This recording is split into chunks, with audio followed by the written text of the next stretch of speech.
Hoje o programa Atualidade da TV Promove do canal universitário vão conversar com a nutricionista e professora da Faculdade Kennedy no curso de nutrição, Ana Carolina Barbosa Duarte. Tudo bem, Ana? Tudo ótimo.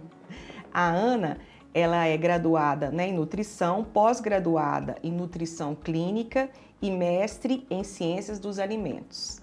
Ela realiza o atendimento nutricional para prevenção e tratamento da obesidade e possui o canal de culinária saudável no YouTube Saúde no Prato. Ana, conta pra gente, quais os alimentos essenciais para a gente ter uma vida saudável?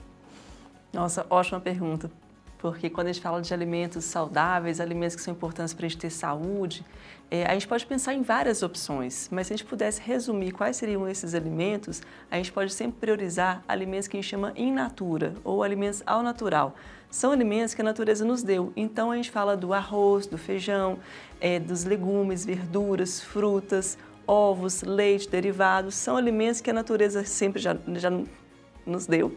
E, ao mesmo tempo, evitar alimentos que a gente chama de alimentos processados e ultraprocessados, que são os embalados, muitas vezes embutidos, ricos em aditivos. Esses alimentos a gente deve evitar porque alimentos que têm muitos aditivos são conhecidos como alimentos fonte de xenobióticos. Xenobióticos são substâncias estranhas ao nosso organismo, estranhas à nossa vida. Então, quando a gente fala de um corante, de um aromatizante, de um acidulante, de um conservante, são substâncias que fazem mal para o nosso organismo. Muitas vezes causam dores de cabeça, irritabilidade, alteração de humor, inchaços, vontade de comer carboidrato, principalmente no final do dia para de noite. Então, são alimentos que o organismo não vê como natural e tenta expulsar essas substâncias. Já os alimentos in natura, como frutas, verduras, legumes, além de nutrir o nosso organismo, eles têm matéria-prima para deixar o nosso organismo funcionando muito bem. São os melhores combustíveis e aí a gente vai ter saúde para a vida toda, investindo nos alimentos in natura, os alimentos naturais, e reduzindo ao máximo o consumo de alimentos processados e ultraprocessados. Isso que você falou aí sobre o corpo, de certa forma, pedir carboidrato e também açúcar, isso também então tem a ver com a nossa própria má alimentação? Tem tudo a ver. Quando a gente se alimenta de uma certa forma ruim, quando a gente fala dos alimentos ricos em xenobióticos, eles realmente acabam modificando a forma como o organismo vê o alimento. Então, o tempo todo o organismo está trabalhando para expulsar substâncias estranhas. Isso gasta muito da nossa energia, altera a funcionalidade do nosso organismo, porque se a gente pensar que a gente é feito de várias células, cada célula com a sua função precisa de um combustível para funcionar bem. E quando a gente não coloca um combustível bom ou tem muito aditivo na nossa alimentação, essas células não funcionam muito bem. Então altera a sensação de fome, a sensação de saciedade, o nosso humor muda, então tudo muda. Muitas vezes a gente preocupa muito em alimentar bem, e acho que tem que preocupar mesmo, mas na medida do possível identificar se tem outros alimentos, que a gente chama de processados e ultraprocessados, que estão muito presentes também. Uma queixa muito comum que eu vejo é quando as pessoas falam assim: Ana, eu não gosto de comer tal alimento, não gosto de comer fruta, não tenho o hábito de tomar água. Ok, mas quando a gente começa a reduzir o consumo de xenobióticos, começa a reduzir o consumo de alimentos processados e ultraprocessados, fica mais fácil o paladar aceitar alimentos ao natural. Então, tudo realmente vai caminhando para o bem-estar, para o equilíbrio. E para quem não tem o hábito assim, de comer alimentos naturais, comece com algum, né? A gente fala que a gente precisa começar. Por que isso é importante? A gente imagina que vai ter que ter uma alimentação perfeita, maravilhosa para ter saúde. E eu falo que a gente precisa começar. Primeiro comece, depois melhora um hábito e, ao mesmo tempo, um hábito bom, ele chama um outro hábito bom. E a gente tem ouvido muito falar assim que o corpo está inflamado, você está inflamando seu corpo. Por que essas substâncias inflamam, né, os aditivos? Se eu faço o consumo, por exemplo, de um suco artificial, de um suco de pozinho, como ele tem muito corante, aromatizante, acidulante, na hora que chega no meu intestino, que é um órgão de absorção, o organismo fala assim: não te conheço, quem é você? Você não é nutriente, você é uma substância estranha, vai que você é um vírus, uma bactéria, eu vou te combater. E começa a gerar no próprio intestino um processo inflamatório local. E tenta expulsar. Só que às vezes as substâncias, elas conseguem entrar na corrente sanguínea e circulam no nosso corpo e causam inflamações. Então, às vezes a gente tem inflamação diversa, do tipo uma otite, uma amigdalite, uma sinusite, Não quer dizer que a única causa dessas inflamações é a má alimentação, mas interfere de forma significativa.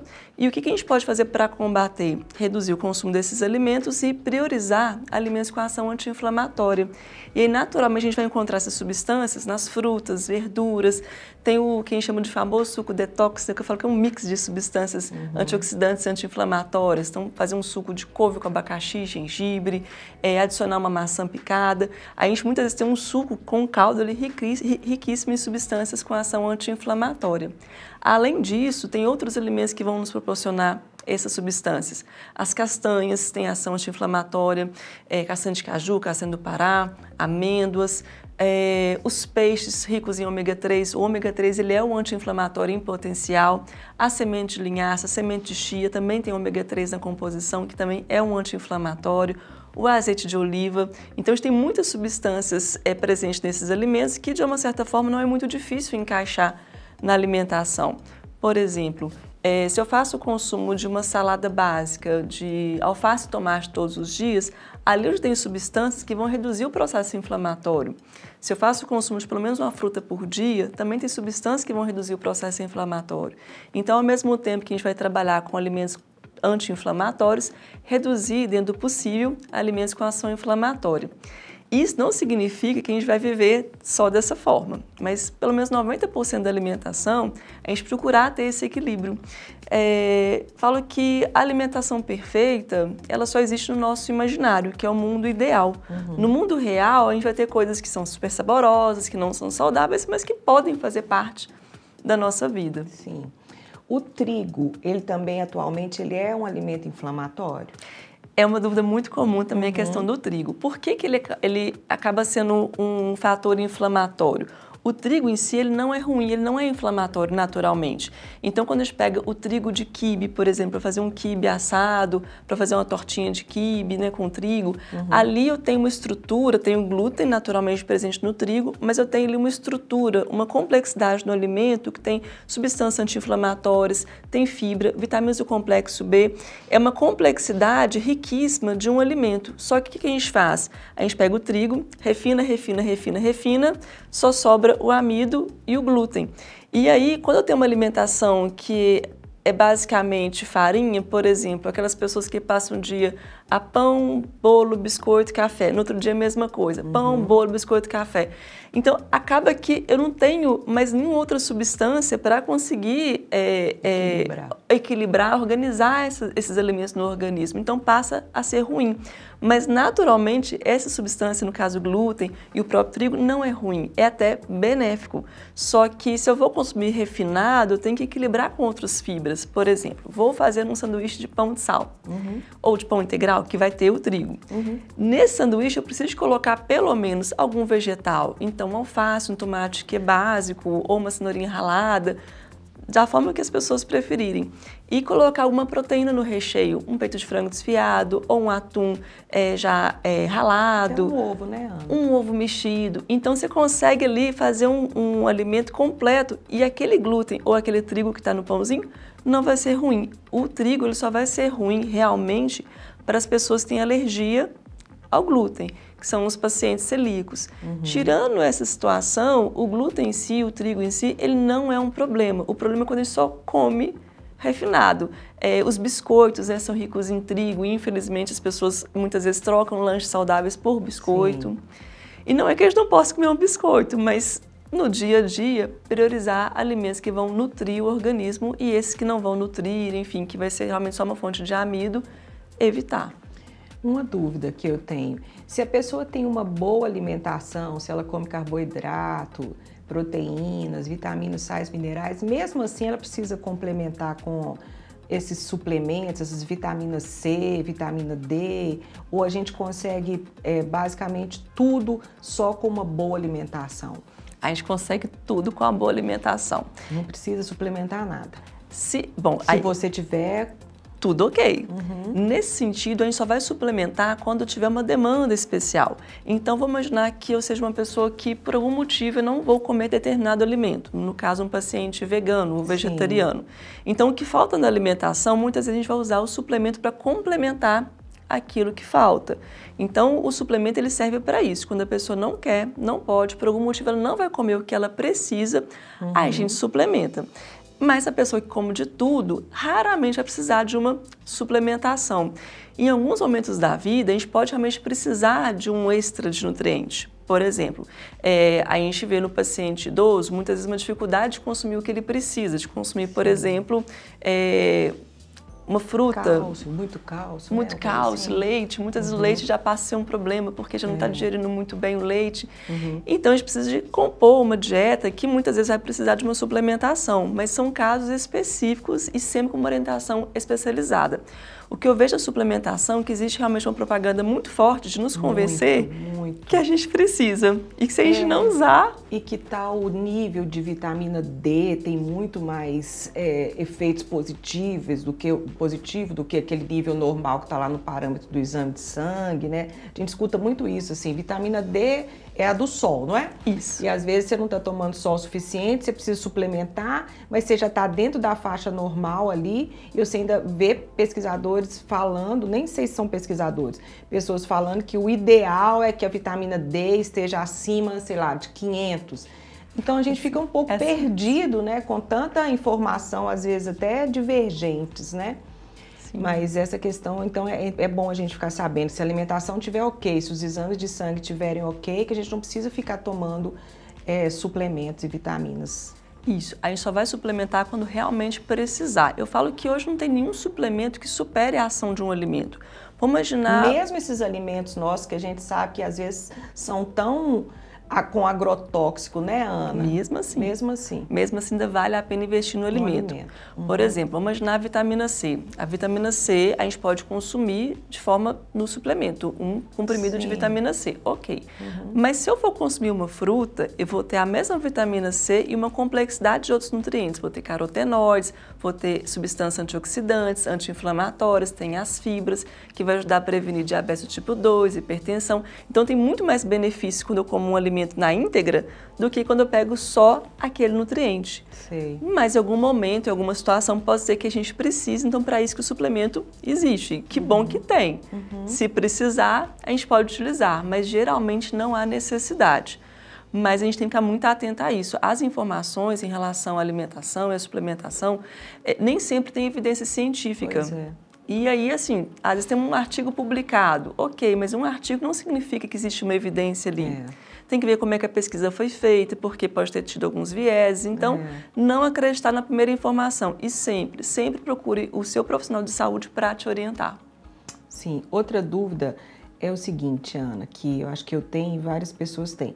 Para a pessoa emagrecer, se ela fizer apenas uma dieta, porque na verdade para a gente emagrecer a gente tem que gastar mais do que a gente consome, não é? A gente tem que ter déficit calórico. Só que se a pessoa não quer fazer atividade física, mesmo sabendo de todos os benefícios da atividade física, só com uma dieta lá, sabendo tantas calorias que ela deve gastar para o corpo depois fazer, busca, se for o caso, de reserva de gordura, você me corrige que eu sou uma leiga, mas eu sou uma leiga que gosta de ler. É suficiente para ela conseguir emagrecer só com uma dieta? Sem atividade física? É super possível emagrecer sem atividade física. A atividade física vai ser uma ótima aliada para aumentar o gasto energético e manter a massa muscular fortalecida. Mas vamos imaginar que na ausência da atividade física, o que a gente vai fazer? A gente pode sim conseguir redução do peso, queimar a gordura corporal somente com a alimentação. A alimentação vai ter um potencial muito grande Mesmo gordura da circunferência abdominal, essa é mais difícil? É a mais difícil, mas a gente consegue resultados também só com a alimentação. A questão é que eu tenho que formar um hábito. Então, veja só, quando a gente fala de alimentos que fazem ganho de peso, geralmente são alimentos hipercalóricos, processados, ultraprocessados, e aí eu tenho que trabalhar na minha alimentação diariamente, reduzir o consumo desses alimentos e priorizar aqueles que favorecem o emagrecimento. Então, o famoso arroz com feijão, infelizmente eu vejo muitas pessoas ainda tirando arroz com feijão e às vezes com até um orgulho falando que almoçou uma carne magra e uma salada. Não sustenta. Além de não sustentar e dar vontade de comer doce, carboidrato ao longo da tarde, eu não consigo uma queima de gordura naquele momento. Eu posso até perder peso, mas o mais importante do emagrecimento é uma perda de peso associada à queima de gordura. Entendi. Se eu simplesmente reduzir a minha alimentação sem mudar a qualidade dela, eu posso até perder peso, mas eu perco massa muscular. para eu perder peso queimando gordura, tem que fazer o déficit calórico, mas a qualidade da alimentação tem que ser muito boa. Em que sentido? Frutas e verduras todos os dias, o famoso arroz com feijão, para quem não gosta de arroz com feijão, tem as substituições, mas eu preciso contemplar um cereal, uma leguminosa, que no caso é o feijão, a carne, que pode ser uma carne de boi, de porco, de frango, ou omelete, ovos cozidos, e a salada. A gente tem que fazer esse prato quantas vezes forem necessárias até formar um hábito e aí a gente começa a ver resultado. Só que quando é só alimentação sem atividade física, o processo ele é mais longo. Sim. E nesse processo ser longo, as pessoas não querem muitas vezes aguardar para ver resultado, porque realmente demora. E às vezes a gente faz um esforço muito grande para o resultado ser pequeno. E realmente perto do que a gente precisa fazer, até a gente ver o peso reduzindo, a circunferência abdominal reduzindo, pode ser que seja desmotivador. E eu falo que a gente vive hoje numa sociedade da urgência. A gente quer tudo muito rápido. Só que o corpo da gente ele precisa de um tempo para se adaptar. Não adianta fazer uma restrição muito grande, do tipo, ou então comer muito e compensar depois, porque não funciona bem matematicamente. Sei. E sobre essa dieta cetogênica, o que você acha dela, Ana? Ela tem benefícios em uns casos bem específicos de saúde, Sei. mas quando o assunto é emagrecimento, eu não recomendo, não é uma prática que eu recomendo, porque traz prejuízos à saúde. Quando a gente fala da dieta cetogênica, bioquimicamente a gente começa a produzir o que a gente chama de corpos cetônicos no nosso organismo.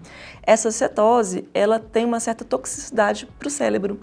Então isso não faz bem, embora seja um método mais rápido para emagrecer. E o mais importante, depois que eu chegar no meu peso ideal, como é que eu vou manter? Vou manter nessa mesma dieta? Então tem que pensar em algo que seja sustentável e a longo prazo. A longo prazo.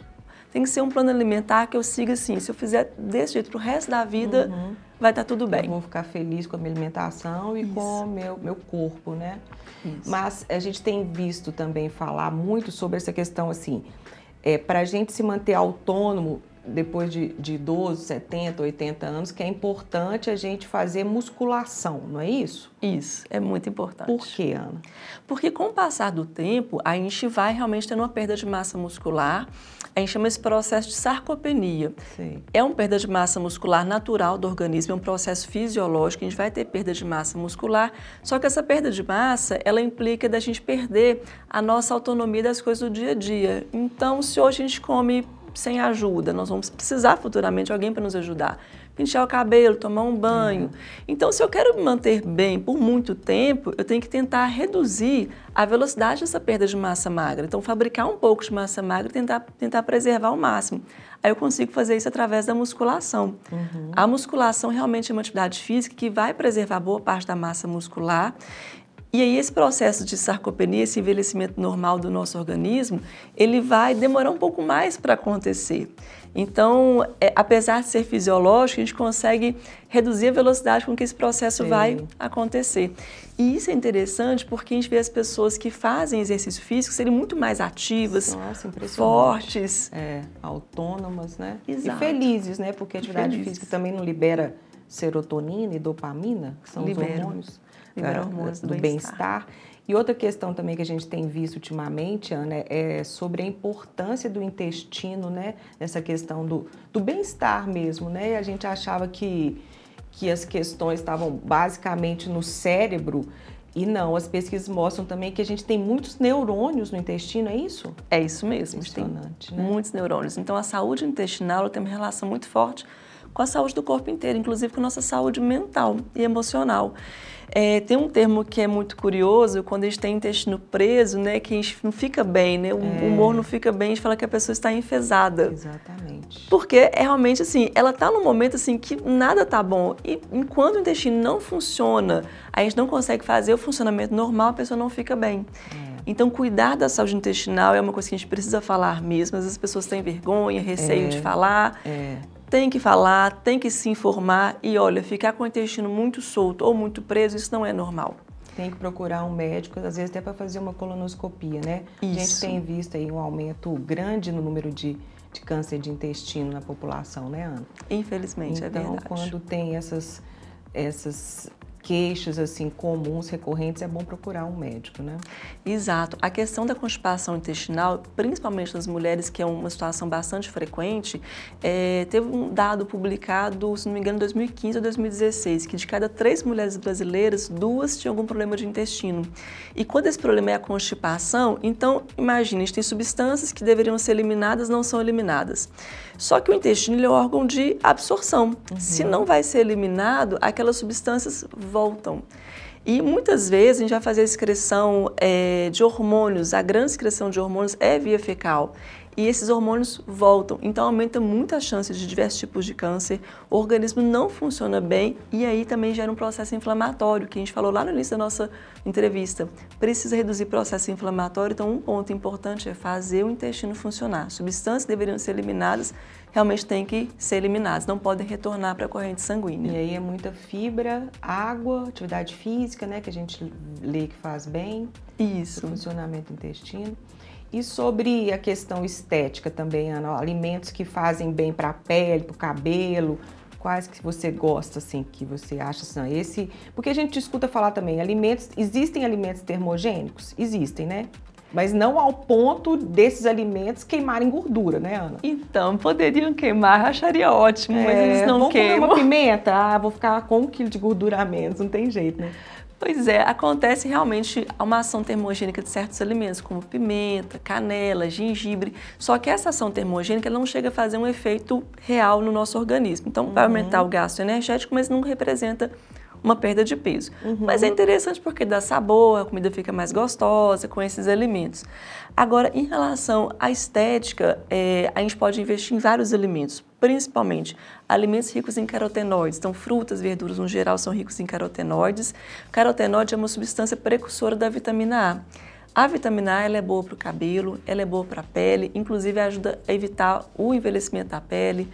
E aí, além disso, investir também nos alimentos ricos em vitamina C. A vitamina C também tem um papel antioxidante, vai combater radicais livres e a gente consegue unir, então, beta-caroteno com vitamina C nos alimentos, ter esse resultado interessante para a saúde da pele, do cabelo, das unhas. E quando a gente fala de saúde e estética, a gente tem que lembrar, assim, de todo esse contexto, comer bem nos faz bem.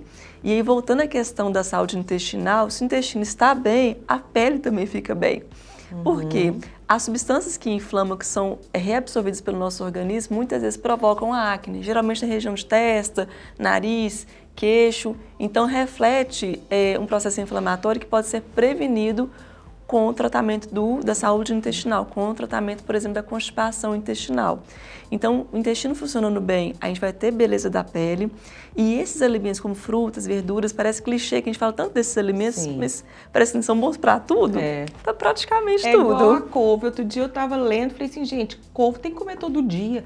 Como é bom couve, né? É excelente. A couve, inclusive, ela é rica em algumas substâncias que reduzem, em certo grau, os nossos níveis de ansiedade. Então, é um alimento para a gente ter no dia a dia. São alimentos realmente protetores. E o grande problema quando a gente fala de alimentação é que esses alimentos eles passaram a ser deixados de lado e trocados pelos industrializados. Então, quando a gente começa a resgatar isso novamente, comer comida, deixar o processado do processado para eventualidades, assim, não é deixar de comer, mas comer da menor quantidade que puder. Ana, então se você pudesse assim, dar uma dica para as pessoas cuidarem, isso que você falou assim, de criar um hábito, né? Isso que você falou é muito importante, porque a gente fica buscando, igual a gente estava conversando antes, o perfeito, o ideal, isso a gente difícil ter, né? Então a gente precisa começar de alguma maneira, né? Como que você nos aconselharia assim para a gente começar a mudar o hábito, a incluir uma atividade física? O que você acha que funciona assim, que você tem visto lá no seu consultório? Olha, o que mais funciona é você começar pelo que for possível. Então, às vezes a gente vê assim, vou começar a fazer academia, vou começar 5 vezes por semana. Começa 2, faz 30 minutos, depois aumenta esse tempo. Vou começar a comer 3 frutas por dia, começa com uma, ideal 2 a 3, mas no mínimo uma fruta. Então, sempre começar para um hábito chamar o outro. Por qual hábito começar? Pelo que for mais fácil, aquele que for realmente possível e, principalmente, algo que você goste de fazer. Porque às vezes as pessoas imaginam que a alimentação saudável tem que ser ruim, que a reeducação alimentar tem que ser algo doloroso. Não precisa e nem deve ser assim. Então, eu não gosto de salada, mas tudo bem, um tomate eu dou conta de comer. Começa pelo tomate. Ah, mas assim, fruta eu só gosto se for banana. Tudo bem, vai com banana. Ah, mas se eu repetir tem problema? Não tem problema, o importante é começar. E depois o paladar vai pedindo outros alimentos saudáveis também. A questão, se a gente puder evitar alimentos processados, ultraprocessados, né, voltando a essas questões, eles são realmente atrapalhadores do nosso paladar e atrapalhadores da nossa saúde. Então, comece com um hábito, reduza um alimento processado, ou aumente o consumo de água, ou passe a consumir uma fruta por dia, qualquer hábito. Tudo realmente caminha para um hábito de vida saudável. Não adianta a gente começar tudo de uma vez, mas quando a gente começa, a gente vê resultado e assim a gente consegue melhorar outros hábitos de vida e realmente vira um estilo de vida que a gente fica bem mais protegido contra as doenças. Beleza, Ana, muito obrigada. Eu que agradeço. Adorei a aula aqui, aprendi bastante, espero que vocês tenham gostado. Esse foi o programa sobre nutrição e hábitos saudáveis com a nutricionista Ana Duarte. Até a próxima.